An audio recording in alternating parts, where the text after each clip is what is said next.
Hi friends, ఎలా ఉన్నారు? Welcome to my channel trending thoughts. ఈరోజు నేను ఈ వీడియోలో హెల్దీ అండ్ టేస్టీ అయిన 2 బ్రేక్ఫాస్ట్ల గురించి చెప్పబోతున్నాను. ఫస్ట్ వన్ వచ్చేసి మినపదిబ్బ రొట్టె అండి. ఇది పాతకాలంలో మన అమ్మమ్మలు వాళ్ళు ఎక్కువగా చేసుకునేవాళ్ళు. దిబ్బ రొట్టె తయారు చేయడానికి మెయిన్గా మనకు కావాల్సింది మినప్పప్పు అండి. మినపప్పుని ముందు రోజు నైట్ నానబెట్టుకోవాలండి. మ్యాక్సిమం ఒక 6 అవర్స్ నానితే సరిపోతుంది. నానిన మినపప్పుని నీట్గా కడిగేసి ఒక మిక్సీ జార్లో తీసుకోవాలండి. మనకు టేస్ట్కి తగ్గట్టుగా సాల్ట్, కొంచెం వాటర్ యాడ్ చేసుకోవాలి. తరువాత మినపప్పుని మిక్సీ పట్టుకోవాలండి. వడకి రుబ్బుతాం కదండి, అంత గట్టిగా కాకుండా కొంచెం లూజ్గా పిండిని రుబ్బుకోవాలి. తర్వాత దానిలో కొంచెం ఉల్లిపాయలు యాడ్ చేయాలండి.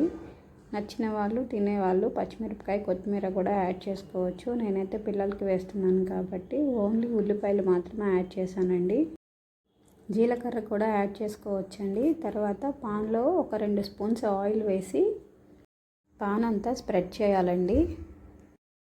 ఆయిల్ హీట్ అయిన తర్వాత మనం ముందుగా రుబ్బి పెట్టుకున్న పిండిని పాన్లో ఈవెన్గా స్ప్రెడ్ చేసుకోవాలండి. కొంచెం మందంగానే వేసుకోవాలండి. తర్వాత మూత పెట్టి వన్ సైడ్ బాగా ఎర్రగా కాల్చుకోవాలండి.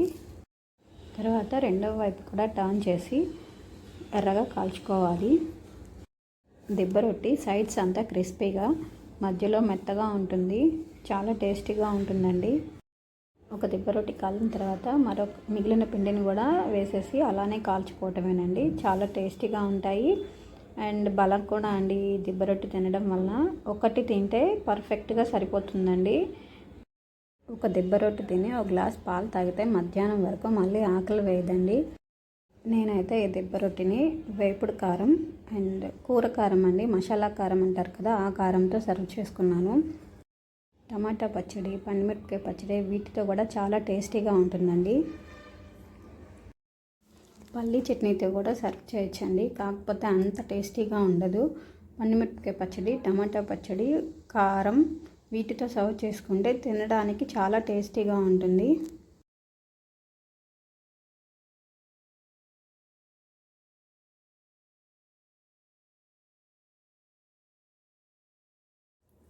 సెకండ్ బ్రేక్ఫాస్ట్ వచ్చేసి ఆమ్లెట్ దోశ అండి.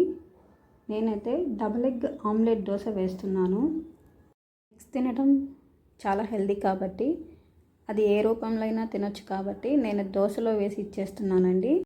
ఈ ఎగ్ దోశ కూడా ఒకటి తింటే స్టమక్ ఫుల్ అయిపోతుంది. దోశ బ్యాటర్ ఏ విధంగా చేసుకోవాలో ప్రీవియస్ వీడియోస్లో చెప్పానండి.